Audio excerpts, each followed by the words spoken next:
University మంచి భవిష్యత్తు కోసం తెలుగు విద్యార్థులు ఇష్టపడే యూనివర్సిటీ. కాల్ 9059052378 9059052379. సో ఇప్పుడు గణాంకాల సంగ్రహం కంప్లీట్గా గణాంకాలకు సంబంధించి స్టాటిస్టికల్ డేటా ఉంటుంది అనుకుంటే అభివృద్ధియే కాదు, దానికి సంబంధించి లెక్కలు అనేవి కంప్లీట్గా కనిపిస్తుంటాయి. అట్ ద సేమ్ టైం దానికి పెట్టినటువంటి బడ్జెట్తో పాటుగా ఒకవేళ ఉంటే అప్పులు, ఇవన్నీ వివరాలు అందులోనే ఉంటాయి కదా. 100% ఉంటాయి. ఇప్పుడు ఉదాహరణ చెప్తారండి. ఇప్పుడు ఇన్ని రోజులు వీళ్ళు ఏం చేశారు, వీళ్ళు ప్రభుత్వంలోకి రాగానే ఒక ఎజెండా లాగా తీసుకున్నారు. గత ప్రభుత్వం మీద దుష్ప్రచారం చేయడం. ఫస్ట్ కాళేశ్వరం ప్రాజెక్ట్ని తీసుకున్నారు. తీసుకొని కాళేశ్వరం ప్రాజెక్ట్ కూలిపోయింది, కొట్టుకుపోయింది అని ప్రచారం చేశారు. ఇవాళ ఈ రిపోర్ట్లో చాలా స్పష్టంగా తెలంగాణలో ఇరిగేషన్ సౌకర్యాలు పెరిగి వ్యవసాయ అభివృద్ధి కనపడడానికి ముఖ్య కారణాల్లో ఒకటి కాళేశ్వరం ప్రాజెక్ట్ అని రాశారు. కాంగ్రెస్ ప్రభుత్వమే రాసింది. మరి అంటే ఇన్నాళ్ళు చెప్పింది అబద్ధం అని ప్రూవ్ అయినట్టే కదా. ఇగో అట్లాంటి నిజాలు ఈ రిపోర్ట్ బయటపెడుతుంది కాబట్టి దాన్ని దాచడానికి ట్రై చేస్తున్నారు. ఇప్పుడు ఇంతకుముందు అన్నట్టుగా కాళేశ్వరం ప్రాజెక్ట్ అనేది ఒక ఏమన్నా ఇంజనీరింగ్ వండర్ అంటాం మనం. ఒక కాంప్లెక్స్ ప్రాజెక్ట్ అది. దాంట్లో ఒక్క బరాజ్లో వచ్చిన ఒక చిన్న లోపాన్ని పట్టుకొని చాలా పెద్దగా చేసినారు వీళ్ళు. అయితే చాలామంది సామాన్య ప్రజలకు కూడా ఏంటంటే కాళేశ్వరం ప్రాజెక్ట్ యొక్క సమగ్ర స్వరూపం అంత ఈజీగా అర్థం కాదు. ఎందుకంటే ఇట్స్ ఏ కాంప్లెక్స్ ప్రాజెక్ట్. అందులో బరాజులు ఉంటాయి, ఒక 3 బరాజులు ఉంటాయి, రిజర్వాయర్లు ఉంటాయి, టన్నెల్స్ ఉంటాయి. ఇవన్నిటి సమాహారమే కాళేశ్వరం ప్రాజెక్ట్. ఇప్పుడు నాగార్జున సాగర్ లాగానో శ్రీశైలం లాగానో ఒక డ్యామ్ కట్టి దాన్నే ప్రాజెక్ట్ అనడం కాదు Kaleshwaram. Kaleshwaram is a complex system. It's a collection of so many barrages, reservoirs, tunnels, pump house ఇవన్నీ ఉంటాయి. అయితే వీళ్ళు ఏం చేశారంటే క్లెవర్గా ఒక్క దాంట్లో వచ్చిన చిన్న ఇష్యూని పట్టుకొని కోట్ల జరిగిపోయింది, ఇది జరిగిపోయింది అన్నారు. అయితే ఎవరైనా గుర్తుంచుకోవాల్సింది ఏంటంటే ఒక ఇంజనీరింగ్ మార్వెల్ చేసినప్పుడు ఇది అన్చార్టెడ్ టెరిటరీ అంటారండి. అంటే ఇదివరకు ఎప్పుడు ఎక్కడ ఇట్లాంటి ఒక కాంప్లెక్స్ లిఫ్ట్ ఇరిగేషన్ ప్రాజెక్ట్ కట్టలేదు. ఓన్లీ భారతదేశంలో కాదు, ప్రపంచంలోనే ఎక్కడ కట్టలేదు. సో ఇట్లాంటి కొత్త ప్రయత్నాలు చేసినప్పుడు సహజంగానే కొన్ని మనం అంటే అన్ఫోర్సీన్ సిచ్యువేషన్స్ కొన్ని వస్తాయి. అట్లా కాళేశ్వరంలో ఒక్క బరాజ్లో ఒక చిన్న బ్లాక్ విషయంలో వచ్చిన ప్రాబ్లం అది. దాన్ని రెక్టిఫై చేసుకోవడానికి చాలా ఈజీ. అది చెప్పినా కానీ వినకుండా కాన్స్టెంట్గా వీళ్ళు దుష్ప్రచారం చేసినారు. సంవత్సరం నుంచి ఆ చిన్న రిపేర్ చేయకుండా ఆపి పెడుతున్నారు. దానివల్ల ఏమవుతుంది, వాళ్ళ తెలంగాణ మొత్తం మీకు సాగునీటికి తాగునీటికి తీవ్రమైన కొరత కనపడుతుంది. కేవలం ఆ ప్రాజెక్ట్ ఫెయిల్ అయిందని ఒక అభిప్రాయాన్ని బలపరచడానికి మాత్రమే వీళ్ళు ప్రయత్నిస్తున్నారు. ఇంకోటి, మీకు చాలాసార్లు ఈ రాకెట్ ప్రయోగాల గురించి మీరు వినుంటారు. ఇప్పుడు శ్రీహరికోట నుంచి చాలాసార్లు మన దేశం నుంచి కూడా ప్రయోగిస్తుంటాం. ఇట్లాంటి ప్రయోగాల్లో ఒక్కొక్కసారి ఆ రాకెట్లు విఫలమవుతాయి. మళ్ళీ వెంటనే అందులో ఏం లోటుపాట్లు చూసుకొని మళ్ళీ ఇంకో రాకెట్ తయారు చేసి పంచుకోండి. ఎందుకంటే ఇది చాలా హై అండ్ టెక్నాలజీస్ ఇవన్నీ కూడా. కాబట్టి దాంట్లో ఏదో అవినీతి జరిగే రాకెట్ ఫెయిల్ అవ్వదండి. మనం నేచర్తో ఇంత కాంప్లెక్స్ ఆపరేషన్స్ చేసినప్పుడు సహజంగానే మన చేతిలో, మన కంట్రోల్లో లేని విషయాలు కొన్ని జరుగుతాయి. జరిగినప్పుడు ఇట్లాంటివి అవాంతరాలు వస్తాయి. వచ్చినప్పుడు దాన్ని రెక్టిఫై చేసుకొని ముందుకెళ్ళాలి. అంతేగాని కాళేశ్వరం ప్రాజెక్టులో ఒక బ్లాక్లో వచ్చిన దాన్ని పట్టుకొని ఇప్పుడు సంవత్సరంన్నర నుంచి దాన్ని రిపేర్ చేయకుండా ఉంచడం ద్వారా వీళ్ళు ఏం ప్రూవ్ చేయదలుచుకున్నారంటే అది ఒక ఫెయిల్యూర్ ప్రాజెక్ట్ అని ప్రూవ్ చేయదలుచుకున్నారు. కానీ నిజమేంటో ప్రజలకు తెలుస్తుంది. ఎందుకంటే ఇప్పుడు కాళేశ్వరంలోనే ఉన్న కాంపోనెంట్స్ పనిచేస్తున్నాయి. ఇప్పుడు మీరు రంగనాయక సాగర్ తీసుకోండి, మల్లన్న సాగర్ తీసుకోండి, ఆ కింద బస్వాపూర్ రిజర్వాయర్ దాకా నీళ్లు పోతున్నాయి. ఇప్పుడు అవన్నీ కాళేశ్వరం నీళ్ళని ప్రజలకు తెలుసు. సో వీళ్ళ కింద మేడిగడ్డలో ఉన్న ప్రాబ్లమ్ని కనుక సాల్వ్ చేసి ఉంటే ఇవాళ రాష్ట్రంలో ఇంకొక 20-30 లక్షల ఎకరాలకు నీళ్ళు వచ్చిండేవి సులభంగా. అవన్నీ వాళ్ళ సముద్రంలోకి పోయేటట్టుగా చేస్తారు. అంటే వీళ్ళు ఏంటంటే వీళ్ళు కొత్తగా ఏం చేయలేరు. గత ప్రభుత్వంలో చేసిన పనులన్నీ ఫెయిల్యూర్ అని నిరూపించడానికి ట్రై చేస్తారు. సో ఈ రిపోర్ట్ ఏం చేసిందంటే ఇప్పుడు వాళ్ళ అబద్ధాలని ఎత్తి చూపింది. అందువల్ల ఈ రిపోర్ట్ కనపడకుండా చేస్తున్నారు. ఇంకో ఎగ్జాంపుల్ చెప్తారు.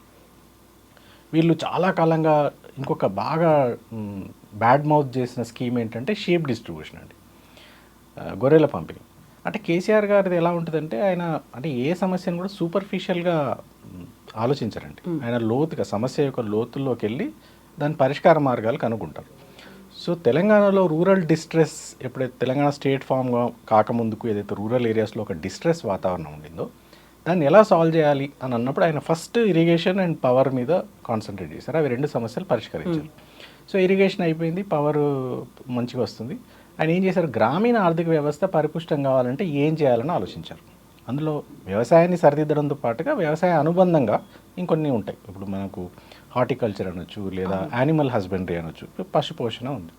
ఆయన దాన్ని తీసుకొని దాన్ని బాగా స్టడీ చేసి ఏం ఆలోచించారంటే తెలంగాణలో గొర్రెల పెంపకానికి అనువైన వాతావరణం ఉంది, దానికి అవసరమైన అన్ని వనరులు ఉన్నాయి, ఆల్రెడీ నైపుణ్యం ఉన్న గొర్రెల కాపర్లు ఉన్నారు, వారికి కనుక కొంచెం మనం ప్రభుత్వం తరఫున కొంచెం సహాయం చేసి ఇస్తే ఏమవుతుందంటే అండి, ఒకటి గ్రామీణ ఆర్థిక వ్యవస్థలో చాలా అంటే ఫైనాన్సెస్ చాలా ఇంప్రూవ్ అవుతాయి. రెండోది, మనం ఇప్పుడు ప్రస్తుతం హైదరాబాద్లో కానీ ఇతర నగరాల్లో కానీ తెలంగాణలో మటన్కి చాలా డిమాండ్ ఉంది, మీట్కి చాలా డిమాండ్ ఉంది. ఆ డిమాండ్ మీట్ అవ్వట్లేదు. సో తెలంగాణ వచ్చే నాటికి చాలా డెఫిసిట్ ఉండింది. మనం బయట నుంచి దిగుమతి చేసుకోవాల్సిన పరిస్థితి. 100 లారీల గొర్రెలు ప్రతి రోజు బయట రాష్ట్రాల నుంచి ఇక్కడికి దిగుమతి అయ్యారు. సో కేసీఆర్ గారు ఏం ఆలోచించారంటే, ఎందుకు మన దగ్గర అన్ని వనరులు ఉండగా మనం బయట నుంచి దిగుమతి చేసుకోవాల్సిన అవసరం ఏంటి, స్థానికంగానే మన వాళ్ళకు ఉపాధి కల్పించినట్టుంటుందని ఆ గొర్రెల పంపిణీ పథకం తీసుకొచ్చారు. ఇవాళ ఆ రిపోర్ట్లో ఆ గొర్రెల పంపిణీ పథకం వల్లనే తెలంగాణలో ఆ 10 ఏళ్ల కాలంలో మీట్ యొక్క ఉత్పత్తి డబుల్ అయింది అని. అంటే అంతకుముందు 5 లక్షల టన్నులు ఉంటే ఇప్పుడు 10 లక్షల టన్నులకు పెరిగిందని. సో అంటే మీరు ఎప్పుడైనా ఏది బెంచ్ మార్క్ లాగా తీసుకోవాలంటే 2014లో ఒక నెంబర్ ఉందనుకోండి. తెలంగాణ ఆంధ్రప్రదేశ్లో కలిసింది 1956లో. సో 1956 నుంచి 2014 వరకు ఒక టైం పీరియడ్ అయితే 2014 నుంచి 23 ఎండింగ్ వరకు ఇంకో టైం పీరియడ్ లాగా తీసుకోవాలి మీరు. సో ఆ రోజు మీరు 60 ఏళ్ళు కష్టపడి 5 లక్షల టన్నులకు ఒక ఉత్పత్తిని తీసుకురాగలిగితే 10 ఏళ్ళలో మనం దాన్ని 5 లక్షలని 10 లక్షలు చేసామంటే ఎంత గొప్ప విషయం అండి. అంటే 60 ఏళ్లలో చేసిన పనిని మనం 10 ఏళ్లలో డబుల్ చేయగలిగాం. 60 ఏళ్ళలో జరిగిన కృషి 10 ఏళ్ళలో జరిగిందని కదా అర్థం. అట్లా మీరు ఏ గణాంకమైన తీసుకోండి, ఆ రిపోర్ట్ చెప్తున్న ఏ గణాంకమైన తీసుకోండి. జిఎస్డిపి తీసుకోండి. జిఎస్డిపి 3 రెట్లు చేయగలిగాం. 5 లక్షల కోట్లు ఉంటే 15 లక్షల కోట్లకు దాదాపుగా తీసుకొచ్చాం. అంటే మీరు 60 ఏళ్ళు కష్టపడి 5 లక్షల కోట్లకు తెలంగాణ జిఎస్డిపి వస్తే 10 ఏళ్లలో 5 లక్షల కోట్ల నుంచి 15 లక్షల కోట్లు అయిందండి. 3 రెట్లు అయింది. దేశ సగటు కంటే చాలా ఎక్కువ స్థాయిలో పెరిగింది మన జిఎస్టీ. అంటే ఇక్కడ ప్రభుత్వం పనిచేయడం వల్లనే, ఇక్కడ నాయకులు తీసుకొచ్చిన పథకాలు పనిచేయడం వల్లనే ఇదంతా జరిగింది. సో ఈ నిజాలన్నీ బయటపడుతున్నాయి. ఇప్పుడు పర్ క్యాపిటల్ ఇన్కమ్ ఉంది, మనం వచ్చిన నాటికి ఇవాళకి 3 రెట్లయింది. సో దేశంలో టాప్ ప్లేస్లో ఉంది వాళ్ళ పర్ క్యాపిటల్ ఇన్కంలో. సో ఇవన్నీ ఇండికేటర్స్ అండి, ఇవన్నీ indicators of the success of BRS government. So ఈ రిపోర్ట్ బయట పెడుతుంది కాబట్టి వాళ్ళకి భయం, ఈ రిపోర్ట్ ద్వారా ప్రజలకు వాస్తవాలు తెలుస్తాయని భయం, అందువల్ల వీటిని దాచేస్తున్నారు. సో ఇప్పుడు వ్యవసాయ రంగానికి సంబంధించి చూసుకుంటే దేశంలో ఇంతగా ఉపాధి కల్పించిన రాష్ట్రం అనేది 1.5 కోటి మంది వ్యవసాయ రంగంతో ఉపాధి పొందుతున్నారు అంటే ఇది కేవలం వ్యవసాయ రంగమేనా, వ్యవసాయంతో పాటుగా అనుబంధంగా ఉన్నటువంటి హార్టికల్చర్ కావచ్చు, ఇప్పుడు మీరు చెప్పినటువంటి మిగతా అన్ని రంగాలు ఇందులోకి వస్తున్నాయా? అంటే ఇప్పుడు మళ్ళీ రిపోర్ట్లోకి వెళ్తే రిపోర్ట్లో చాలా స్పష్టంగా రాశారండి, వ్యవసాయ రంగంలో ఇంత అద్భుతమైన ప్రగతి సాధించడానికి కారణం 1 కాళేశ్వరం ప్రాజెక్టు, 2 మిషన్ కాకతీయ ద్వారా చెరువుల పునరుద్ధరణ, 3 రైతు బంధు ద్వారా ఫామ్ ఇన్పుట్ ఇవ్వడం. మనం అంటే రైతు బంధు డబ్బులు ఇస్తే రైతు వాటి ద్వారా ఎరువులు విత్తనాలు అవన్నీ కొనుక్కోవడానికి వెసులుబాటు ఇవ్వడం, 4వది 24 గంటలు ఉచిత కరెంట్ ఇవ్వడం, 5వది ఒకవేళ రైతుకి ఏమన్నా నిజంగానే ఏదైనా దురదృష్టవశాత్తు మరణిస్తే రైతు బీమా ఇవ్వడం. ఇవన్నిటి సమాహారం, ఇవన్నీ చేయడం వల్లనే తెలంగాణలో వ్యవసాయ అభివృద్ధి అంత అయిందని ఆ నివేదిక స్పష్టం చేస్తుంది. ఇది కూడా విండికేషన్, మనం ఇన్ని రోజులు చెప్పిన దాన్ని ఆ రిపోర్ట్ ప్రూవ్ చేస్తుంది. రెండోది ఏంది, ముందుగానే అనుకున్నట్టుగా గ్రామీణ ప్రాంతాల్లో ఇప్పటికీ వ్యవసాయం మీదనే అత్యధిక ప్రజలు ఆధారపడి జీవిస్తున్నారు. సో వ్యవసాయం దాని అనుబంధ రంగాల్లో మనం ఇచ్చిన ఇన్పుట్స్ వల్ల అది పునరుజ్జీవం పొంది ఇవాళ 1.5 కోటి మందికి ఉపాధి కల్పిస్తుంది. All sectors put together, agriculture and allied sectors, which is a great thing. అంటే 1,50,00,000 మందికి ఉపాధి అంటే చిన్న విషయం కాదు. అండ్ మనందరికీ ఏంటంటే కొంత అంటే ఏదో హైదరాబాద్లో అర్బన్ డెవలప్మెంట్ మీదనే కొంచెం గ్లామరస్గా ఉంటుంది కాబట్టి చాలామంది దృష్టి ఇక్కడే ఉంటుంది. కానీ ఒక రైతు కూడా ఒక మైక్రో ఎంటర్ప్రైజ్ అండి. ఒక రైతు తన వ్యవసాయం బాగుంటే, నీళ్ళు వచ్చి ఆయన పంట పండించగలిగితే ఆ ఊర్లో ఉన్న చాలామందికి ఉపాధి కలుగుతుంది. పాత రోజుల్లో మీరు చూస్తే every Telangana village was a self sustained unit. ఆ ఊర్లోనే ఆ ఊరి అవసరాలు తీర్చే ప్రతి ఒక్కరూ ఆ ఊర్లోనే ఉంటారు. వృత్తి పని వారు ఉంటారు, వ్యాపారస్తులు ఉంటారు, వీళ్ళు పండించిన ధాన్యం కొనడానికి వ్యాపారస్తులు ఉంటారు. ఈ రైతుకి అవసరమైన అన్ని సర్వీసెస్ ఇవ్వడానికి ఒక కమ్మరి కానీ, ఒక కుమ్మరి కానీ, ఒక వడ్రంగి కానీ ఆ గ్రామంలో ఒక సెల్ఫ్ సఫిషియెంట్ యూనిట్గా ఉండేది. అందరికీ పని దొరికేది. వ్యవసాయం దెబ్బతినడం వల్ల ఏమైంది, ఆటోమేటిక్గా అన్ని కుల వృత్తులకు కూడా దెబ్బపడింది. ఇవాళ ఇది వాటర్ ఇచ్చి, పవర్ ఇచ్చి ఇవన్నీ చేయడం వల్ల లాస్ట్ 10 yearsలో డెఫినెట్గా అగ్రికల్చర్లో చాలా రిమార్కబుల్ డెవలప్మెంట్ కనిపిస్తుంది. దాని యొక్క ఇంపాక్ట్ చుట్టుపక్కల అన్ని అనుబంధ రంగాల మీద కూడా కనిపిస్తుంది మనకి.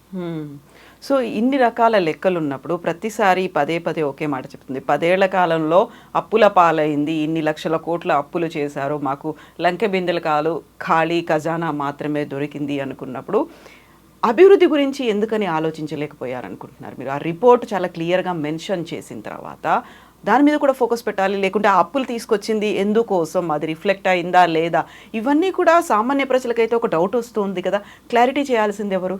ఇప్పుడు సింపుల్ అంటే అందులో 2 విషయాలండి. ఒకటి లంక బిందెల ప్రస్తావన తీసుకొచ్చారు రేవంత్ రెడ్డి గారు. మీరు ఆలోచించండి, సమాజంలో లంక బిందెల్ని ఎవరు వెతుకుతారండి? మీరు వెతుకుతారా? నేను వెతుకుతానా? లేదు.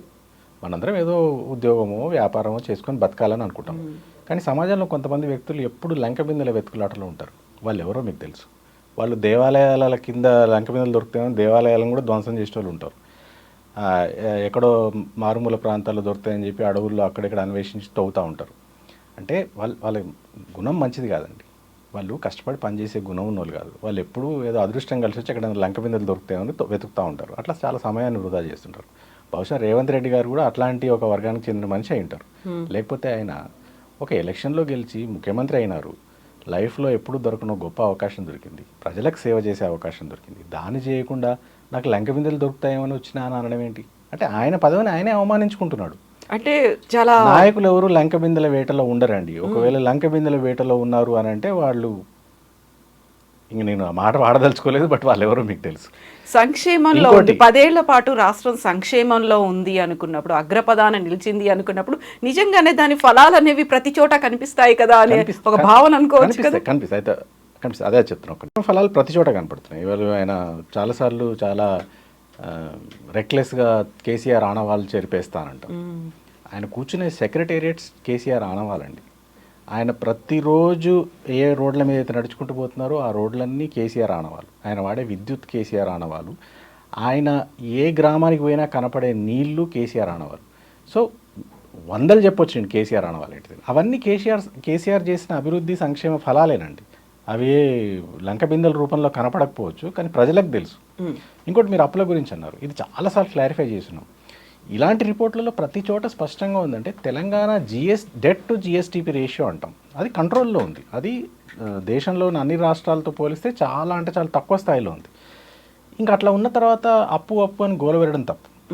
రెండోది, ఇప్పుడు ఏ అప్పులు తీసుకొని కొన్ని రాష్ట్రాలు ఉంటుండొచ్చు, కానీ అక్కడ అభివృద్ధి కూడా ఏముండదండి. ఇప్పుడు ఇవాళ మిడిల్ క్లాస్ మన ఎట్లా ఉంది ఆపరేట్ చేస్తుందో చూస్తుంటే, మీరు ఫస్ట్ ఒక ఇల్లు కొనుక్కుంటారు లేదా కారు కొనుక్కుంటారు, ఈఎంఐ ఉంటుంది, అప్పు ఉంటుంది. దాని అర్థం వాళ్ళు ఏదో అప్పుల పాలైనట్టు కాదండి. ఇవాళ జీవన విధానమే మీరు అభివృద్ధి కావాలనంటే మీ డబ్బు కొంత బయట నుంచి తీసుకొచ్చిన డబ్బు తీసుకొని మీరు ఇల్లు కారో ఏదో కొనుక్కొని దాన్ని ఈఎంఐ రూపంలో ప్రతి నెల కడతారు. ఇది ప్రపంచంలో ప్రతి దేశానికి ప్రతి రాష్ట్రానికి ఉంటుంది. ఏదో తెలంగాణకు ఒక్కదానికే అప్పు ఉందనేది తప్పు.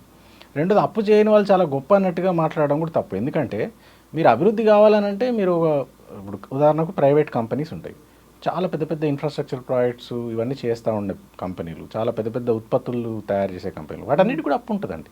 మీరు రిలయన్స్ అని అంటారు, అదానీ అని అంటారు, ఇట్లా ప్రపంచంలో పెద్ద కంపెనీలు అన్నిటికి కూడా బ్యాంకుల నుంచి అప్పులు ఉంటాయి. సో అప్పులు ఉండడం తప్పు కాదు, వాటిని తిరిగి కట్టలేని దశకి ఆర్థిక వ్యవస్థ వస్తే అప్పుడు తప్పు. దురదృష్టవశాత్తు మొన్నటిదాకా వైబ్రెంట్గా ఉన్న ఎకానమీ ఇవాళ రేవంత్ రెడ్డి పరిపాలన వల్ల ఆర్ రాదర్ దుష్పరిపాలన వల్ల ఆ అప్పు కట్టలేని స్థితి కూడా వచ్చే ప్రమాదం కనపడుతుంది. ఎందుకంటే ఈయన కూడా అప్పులు తెస్తున్నాడు. గత ప్రభుత్వం తెచ్చిన అప్పులు ప్రొడక్టివ్ యూజెస్ కోసం వాడింది, ప్రాజెక్టులు కట్టడానికి వాడింది, ఫ్లైఓవర్లు లేదా ఇన్ఫ్రాస్ట్రక్చర్ డెవలప్ చేయడానికి వాడింది, విద్యుత్ ఉత్పత్తి ప్రాజెక్టులు పెట్టడానికి వాడింది, వాటర్ ప్రొవైడ్ చేయడానికి వాడింది, డ్రింకింగ్ వాటర్. కానీ ఈయన ఎందుకు తెస్తున్నాడో అర్థం కావట్లేదు. ఎందుకంటే మీరు గమనిస్తే లాస్ట్ 1.5 year ఆల్మోస్ట్ 13-14 monthsలో ఆల్మోస్ట్ 1,50,000 కోట్ల దాకా అప్పు తెచ్చాడండి. ఏం చేస్తున్నారో అప్పు పోనీ ఒక ఇటుకన్నా పేర్చినారా ఎక్కడన్నా రాష్ట్రంలో? మీకు కనపడిందా? నాకైతే కనపడలేదు. ఒక బ్రిడ్జ్ కట్టింది లేదు, ఒక రోడ్డు వేసింది లేదు, ఒక ఇరిగేషన్ ప్రాజెక్ట్ కట్టింది లేదు. పోనీ వెల్ఫేర్ అన్న చేస్తున్నారా? ప్రజలకు ఏమన్నా గత ప్రభుత్వం ఇచ్చినట్టుగా రైతు బంధు ఇస్తున్నారా? అవి ఇవ్వడానికి సాధ్యం అవ్వట్లేదు. మరి ఈ డబ్బంతా ఎటుపోతుంది అనేది ప్రజలకున్న ప్రశ్న ఇప్పుడు.